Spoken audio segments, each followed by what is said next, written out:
Hi நான் ஜெசோனா. இன்னைக்கு நம்ம எத பத்தி பார்க்க போறோம் அப்படின்னு பார்த்தீங்கன்னா, அஜித்தனா நடிச்ச குட் பேட் அக்லி படத்துல வந்து 3 பழைய பாட்ட வந்து யூஸ் பண்ணியிருந்தாங்க. இதற்கு இசையமைப்பாளர் இளையராஜா அவங்க வந்து வழக்கு பதிவு பண்ணி வக்கீல் நோட்டீஸ் அனுப்பியிருக்காங்க. அந்த நோட்டீஸ்ல முக்கியமா என்ன குறிப்பிட்டிருந்தாங்க அப்படின்னு பார்த்தீங்கன்னா, இத 3 பாட்ட யூஸ் பண்ணதுக்காக ரூ. 5,00,00,000 நஷ்டஈடு குடுக்கணுமாம். அது மட்டும் இல்லாம, இந்த பாட்ட 7 நாள்ல இந்த படத்துல இந்த 3 பாட்டையும் ரிமூவ் பண்ண சொல்லியிருக்கிறாங்க. மன்னிப்பு கடிதமும் கேட்டிருக்காங்க. எதனால இசையமைப்பாளர் இளையராஜா இந்த திடீர் முடிவை எடுத்திருக்காங்க? இத பத்தி தான் முழுக்க முழுக்க நம்ம வீடியோல பார்க்க போறோம். இந்த வீடியோக்குள்ள போறதுக்கு முன்னாடி இந்த வீடியோ பத்தின கருத்து ஏதாவது உங்களுக்கு இருந்துச்சுன்னா கமெண்ட்ல தெரிவிங்க. ஏன்னா உங்களுடைய கமெண்ட்ட பார்த்து நாங்க நெக்ஸ்ட் வீடியோ பெஸ்ட்டா எடுக்கிறதுக்கு யூஸ்ஃபுல்லா இருக்கும். வாங்க முழு விவரத்தையும் பார்க்கலாம். முதல்ல இளையராஜா அவங்க வந்து என்ன சொல்லிருக்காங்க அத தெளிவா பார்க்கலாம். அஜித் அண்ணா நடிச்ச குட் பேட் அக்லி படத்துல வந்து 3 பாட்ட வந்து பழைய பாட்ட கொண்டு வந்திருந்தாங்க. அதாவது என்ன பாட்டெல்லாம் அப்படின்னு பார்த்தீங்கன்னா, "ஒத்த ரூபாய் தாரேன்", "என் ரோஜா மஞ்சள் குருவி பாடல்ன்னு" சொல்லிட்டு ஒரு பாட்டு, "இளமை இதோ இதோ" அந்த பாட்டையும் என்ன பண்ணியிருந்தாங்கன்னா, மொத்தம் 3 பாட்ட ட்ரெண்ட் பண்ணியிருந்தாங்க. சரியா? இதுக்கு இளையராஜா அவங்க வந்து, என் பாட்ட வந்து இவங்க எடுத்து போட்டிருக்காங்க அப்படின்னு வந்து சொல்லியிருக்கிறாங்க. எதனால அப்படி சொன்னாங்க அப்படின்னு பார்த்தீங்கன்னா, இவங்க பர்மிஷன் கேட்கலையாம். இளையராஜா அவங்கள்ட்ட வந்து, "இந்த பாட்ட நான் போடுறேன்" அப்படின்னு சொல்லிட்டு எந்த ஒரு பர்மிஷனும் கேட்கலையாம். அதனால இளையராஜா என்ன பண்ணியிருக்காங்க அப்படின்னு பார்த்தீங்கன்னா, வழக்கு பதிவு பண்ணியிருக்காங்க.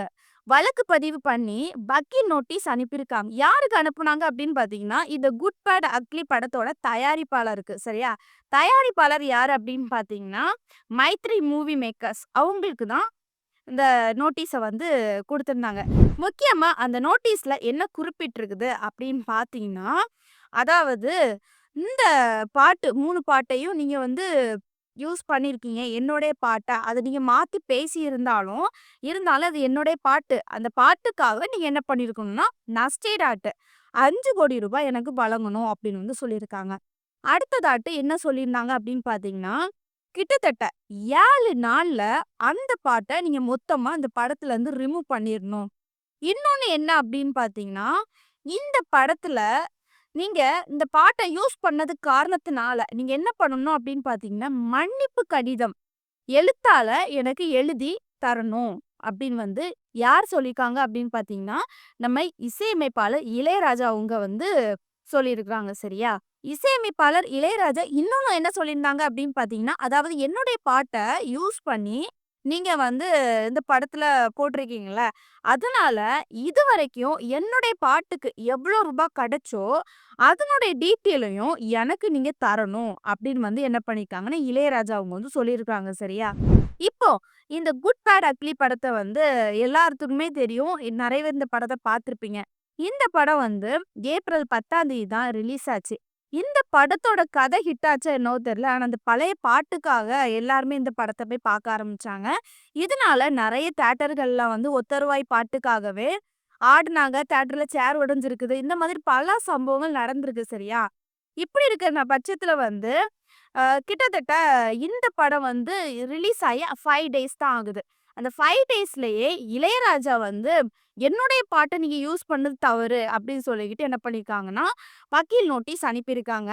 அது மட்டும் இல்லாம, இந்த படத்துல இந்த "ஒத்த ரூபா தாரேன்" இந்த பாட்டையும், இந்த 3 பாட்டையும் டெலீட் பண்ண சொல்லியிருக்காங்கல்ல. இந்த பாட்ட டெலீட் பண்ணா நல்லாவா இருக்கும்? கொஞ்சம் யோசிச்சு பாருங்களேன். ஏன்னா, இந்த படம் வந்து அந்த அளவுக்கு ஹிட் குடுத்தது அந்த பாட்டால தான் ஹிட் குடுச்சு. சரியா?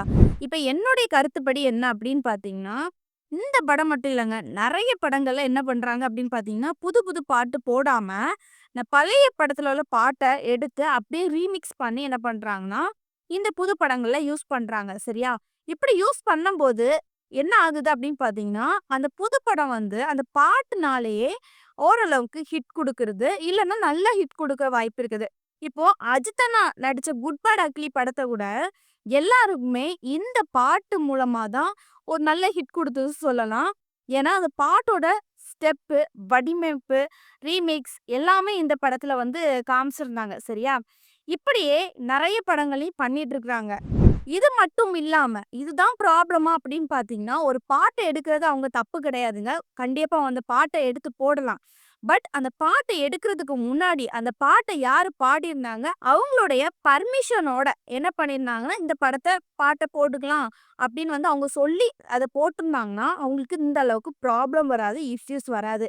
இதே மாதிரி நெறைய படங்கள்ல இசையமைப்பாளர் இளையராஜா பாட்டோட ரீமிக்ஸ் எல்லாருமே எடுத்து போட்டிருக்காங்க சரியா? அதாவது எக்ஸாக்ட்டா அவங்க குறிப்பிட்டு சொல்லணும் அப்படின்னு பார்த்தீங்கன்னா, கூலி படம் ரஜினி அண்ணா நடிச்ச படத்துல கூட அந்த ரீமிக்ஸ் வந்து யூஸ் பண்ணதாட்டு சொல்லியிருந்தாங்க.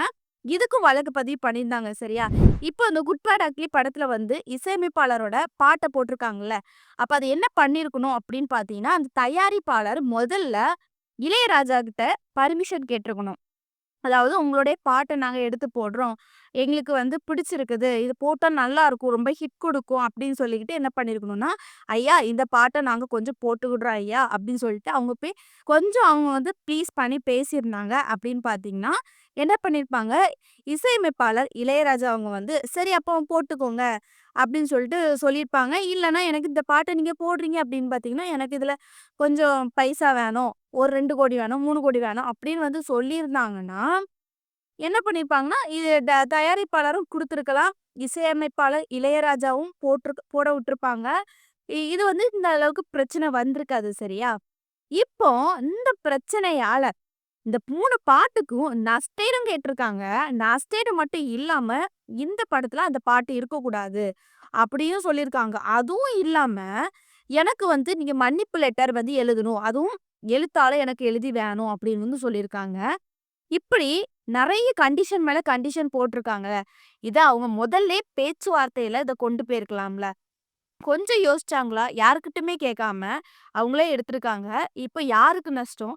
தயாரிப்பாளர்களுக்கு தான் நஷ்டம். சரியா? இப்போ என்ன அப்படின்னு பார்த்தீங்கன்னா, இந்த தயாரிப்பாளருக்கு ஓவர் ஃபிளாப் ஆக போகுது. ஏன்னா, இந்த படத்த நெறைய பேர் வந்து பார்க்கணும்னு ஆசைப்படுறாங்க. ஏன்னா, அந்த பாட்டுக்காக.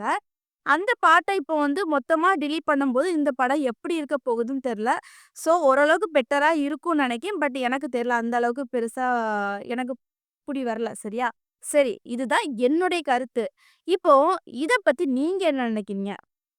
இசையமைப்பாளர் இளையராஜாவ பத்தி என்ன நெனைக்கிறீங்க? இந்த மாரி கேட்டுருக்காங்களா? அதுக்கு அவர பத்தி என்ன சொல்றீங்கன்னு கமெண்ட்ல தெரிவிங்க. அது மட்டும் இல்லாம, இந்த குட் பேட் அக்லி படத்துல வந்து இந்த 3 பாட்டையும் எடுத்தா இந்த படம் எப்படி இருக்கும்னு நீங்க நினைக்கிறீங்க? இந்த வீடியோ பார்க்குற நீங்க, இந்த குட் பேட் அக்லி படத்த வந்து பார்த்திருப்பீங்க அப்படின்னு இருந்துச்சுன்னா, இந்த படத்தோட கதை நல்லா இருந்தா, இல்லன்னா அந்த பாட்டு நல்லா இருந்துச்சா? அதையும் கமெண்ட்ல தெளிவா சொல்லுங்க. நெக்ஸ்ட் ஒரு இன்ட்ரெஸ்டான வீடியோல சந்திக்கிறேன். பாய்.